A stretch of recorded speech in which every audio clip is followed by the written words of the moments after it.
All right, so we are here today discussing homeschooling 101. I have so many questions to ask you, considering that you have done this for quite a bit of years. I would say you're an expert in homeschooling. So for me, I'm considering starting on that journey. However, I haven't the slightest clue where to begin. But if someone wants to start homeschooling, we're in July. So let's say I wanted to start homeschooling in September. What would you suggest would be my first step? To figure out why you want to homeschool and write that down.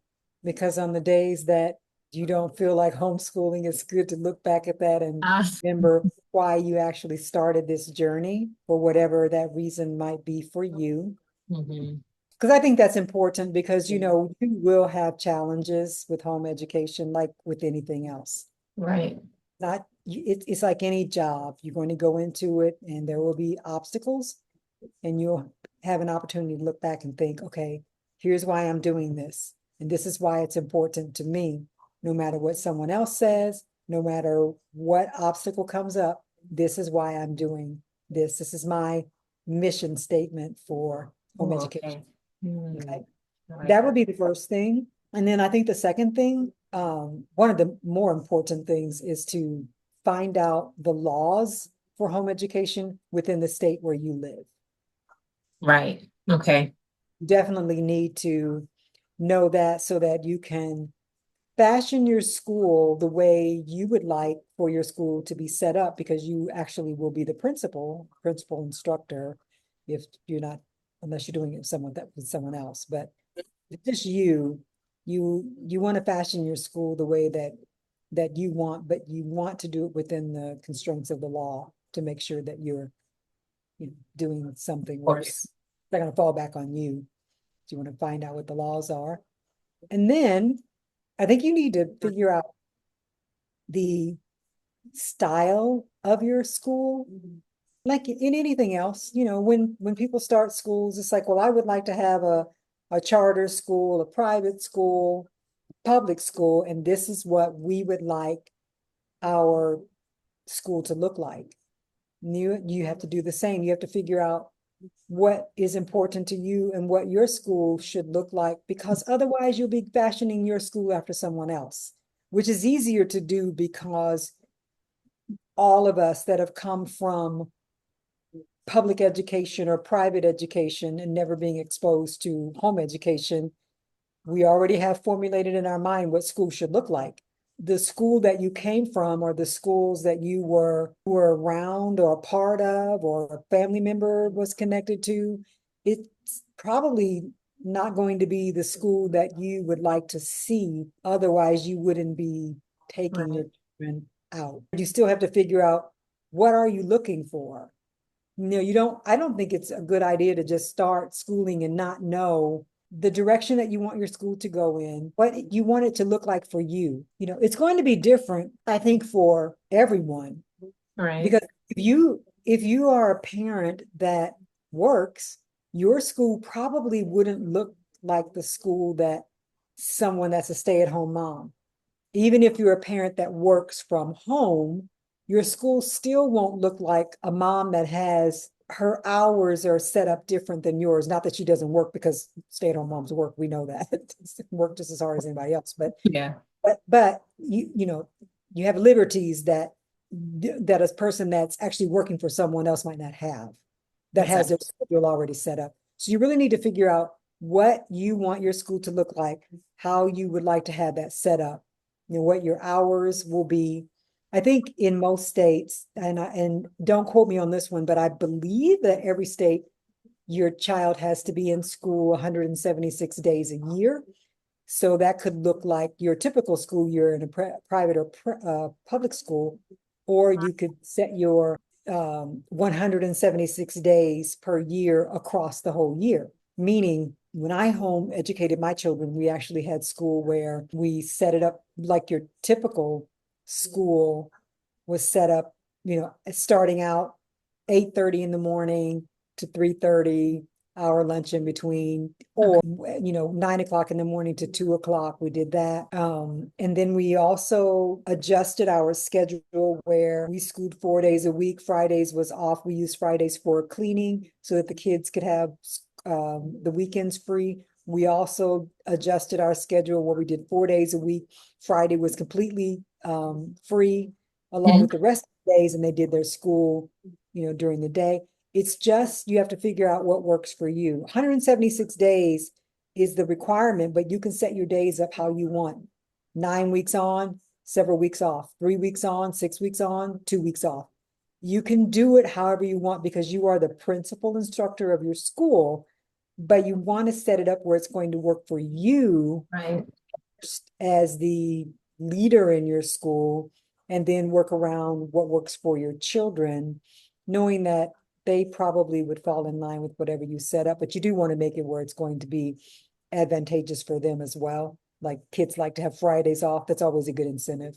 You Right. know, Oh yeah. who doesn't want to go to school 4 days and have a day, a 4 day school week and have a day off? That's like us when you go to work when you're working outside the home. If somebody said to you, hey, you can do 3 days and you can do a longer day on those days, or you could just have 3 regular days and have 2 days off, 4 days, no homework.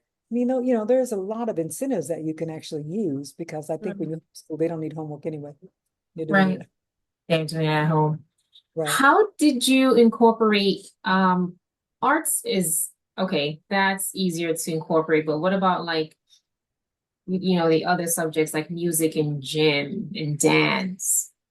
It depended, it was very dependent on what age they were. So with music, we did music with them. We have a entourage of little instruments, and we had music where we had DVDs that they could actually sit and watch and participate with. But as they got older, my son, who was very musically inclined, he taught himself how to play the guitar, but only after he took piano lessons, formal lessons, whenever he showed more interest in that.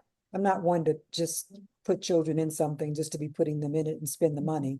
Okay, okay. Showed that he could get on the piano and he could play without he could play by ear. So we knew that for him, he Mm, should invest in piano lessons for him, which after we invested in getting him some piano lessons and he learned the chords and things, he began to teach himself how to play guitar because they use the same notes.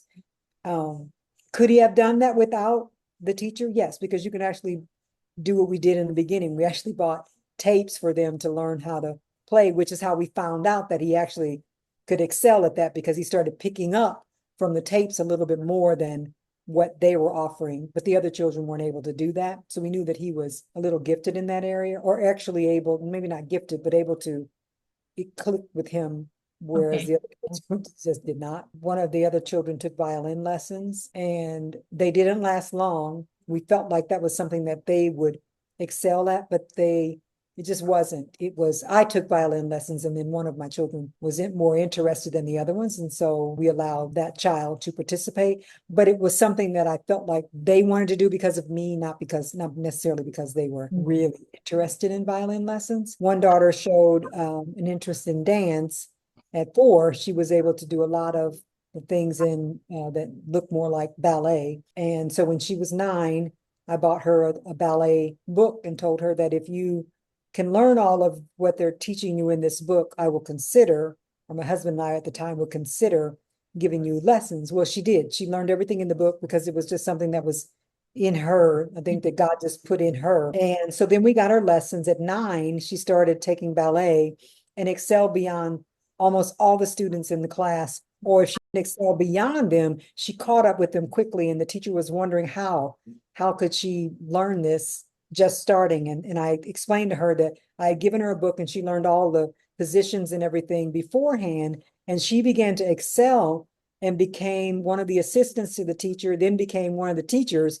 She actually put her in the class and let her begin to teach. This daughter went on to get a master's in dance. It was just something that was in her. So I think each child is different. There was no other children that, and I had 2 of my girls that actually took ballet as little ones, but they didn't, it was just nothing that was something that they wanted to do. okay. So you either had them follow along with a video, or you had them take lessons outside the home to incorporate the arts and music? I did, but everything that we did started at home. I did not just put them in something just for the sake of putting them in it.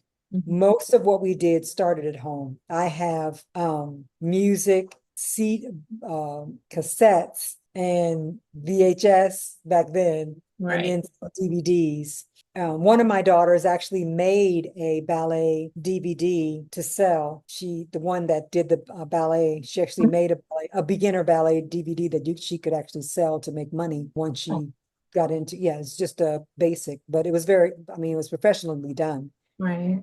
Very good. So yeah, I would say start your children out at home. Now, as opposed to when I started in 1990, 1991, there are more options for you to do all of this at home. You could purchase a private tutor from online. They could still do it at home. You don't have to take them anywhere. I mean, it's readily available to you now. I mean, you can go to YouTube. YouTube, that's the first thing I was thinking. Yeah. And people can teach whatever. And once you see that they have an interest and they want to excel at it, I'm just a firm believer that if your child really wants to do something, they'll put in the effort before you have to put in the money. That is a good point, actually.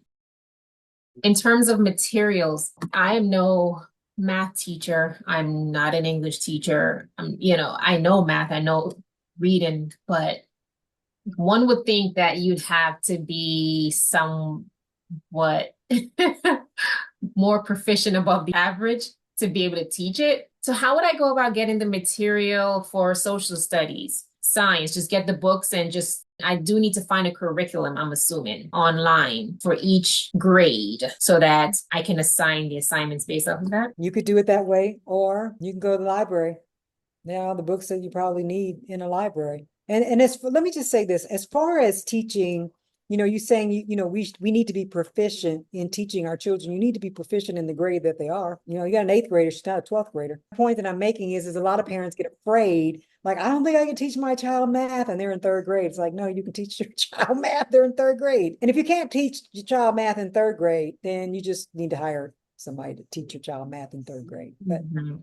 most of what we have to teach our children is not something that we haven't done already. Now, when they get up into high school, into the advanced studies, then you might have to hire a teacher, or you might have to hire or pay for an online class where you have someone that can actually work, or a DVD that can actually work them through whatever it is, along with your having the teaching instruction. You might have to do that. But generally speaking, where your children are in the grades that they are, you could teach that. And like I said, if you can't, you can always find somebody that can. And as far as getting the books, you're saying, do I have to go online to order curriculum? Well, for me, all their curriculum was different. We didn't do everything the same because all the children were different and the learning styles were different. You know your children, but yes, math, you could just get a book and get a teacher's edition to that book and let them start doing the work. It's what they do in school. The only difference between school is they just give your child whatever they want, and whether your child is learning style or not, too bad. They don't pick anything to a child's learning style, but everybody has the same math book. Okay. So that, Mhm. which is fine. You just pick the math book that, your child will be able to use. You could look at it and find and see if it's something that will work, but you could start in the library. They have them in the library. You can go there and get curriculum from there, teaching instructions. And if you can't, you can order it. Provide Okay. you from other parent. People are all online trying to sell their old books. I feel like it definitely will take some a great deal of organization because especially if you have two children in different grades, because when you imagine how their school days are, they're in a class and they have a lesson that lasts about 30 minutes to 45 minutes throughout the day. And then when you have two grades, so now it's like, okay, I'm teaching a lesson to my eighth grader, and I'm gonna have to make sure my sixth grader is working on something. I guess that will have to be worked out. Maybe I'll have to just pre-plan the lessons so they're always doing something. No one's sitting waiting to be taught while the other one is being taught, right? Because I can't teach them at the same time. So let me help you with that. Let's just stick with math. So school starts tomorrow. You go into your kitchen. They both have their own math books they're together at the same time. Yeah. Okay. Okay. They sit down at the table, they have a notepad. Lesson number one, I want both of you, it's math time, so we're going to work on these lessons. I want you to do your lesson. Every math book, you read it, you do it. You don't get a book that's blank with problems and just hand it. There is no, I have never seen a math book that doesn't have something ahead of that problem. Usually it's something to tell you how to work what you're working, right? Mhm. Unless something's changed. Mm-mm. So the only thing that you have to do is work with them when they get to something that they can't do. You don't have to teach them what's Mm-mm. sitting in front of them that's already being explained to them in the book. Okay. The only thing that you have to do is when they come upon a problem that they don't understand, then you have to step in and help them understand how to work that problem. That's it. They both sit down at the table together and do their seat work until they get to a place where they don't understand how to do that problem. And then that's where you step in. If they understand how to work all those problems in the lesson and they work them, and then you go to grade them, then you see, well, you missed this problem because of this, then you can explain it. But you're not standing, there's no teacher in the school system that stands over each person's desk while they're working to work a problem.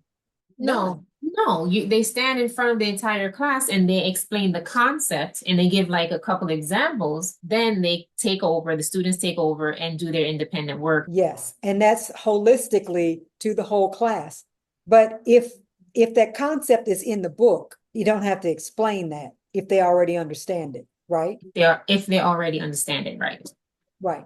Mhm. Usually when children start school, they're reviewing something that they already know most of the time. And if not, then yeah, you step in. But if you give your children a book and tell them to do the problem, I mean, I've never stood in front of my children and said, hey, I'm going to work out this problem and then you work the lesson. I've never done that.